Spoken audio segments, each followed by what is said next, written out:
Hi friends, welcome back to my channel. ఈరోజు నేను paneer butter masala ఈజీగా ఎలా తయారు చేయాలో చూద్దాం. ముందుగా పన్నీర్ ముక్కలను చిన్న చిన్నగా కోసుకొని దాంట్లో కొంచెం ఉప్పు, కొంచెం కారం, కొంచెం పసుపు వేసుకొని కలుపుకొని పక్కకు పెట్టుకోవాలి. తర్వాత ఒక ప్యాన్ తీసుకొని దాంట్లో ఆయిల్ వేసి పన్నీర్ ముక్కలను వేసి ఫ్రై చేసుకొని పక్కకు పెట్టుకోవాలి.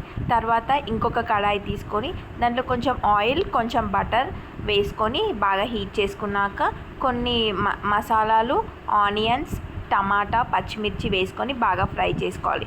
కొంచెం ఉప్పు, వెల్లుల్లిపాయలు కూడా వేసుకొని బాగా ఫ్రై చేసుకున్నాక కొంచెం పసుపు, కొంచెం కారం వేసుకొని బాగా ఫ్రై చేసుకొని పక్కకు పెట్టుకోవాలి. తర్వాత ఒక మిక్సీ జార్ తీసుకొని మనం ఫ్రై చేసుకున్న టమాటాస్ని దాంట్లో వేసుకొని మిక్సీ చేసుకొని పక్కకు పెట్టుకోవాలి.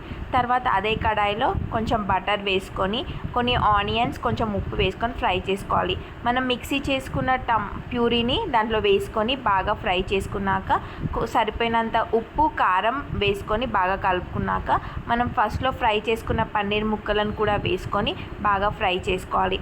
తర్వాత కొంచెం బటర్ యాడ్ చేసుకొని బాగా మిక్స్ చేసుకుంటే మన పన్నీర్ బటర్ మసాలా రెడీ. చపాతీలోకి కానీ పుల్కలకు చాలా బాగుంటుంది. మీకు ఈ వీడియో నచ్చినట్లయితే please do like, share and subscribe.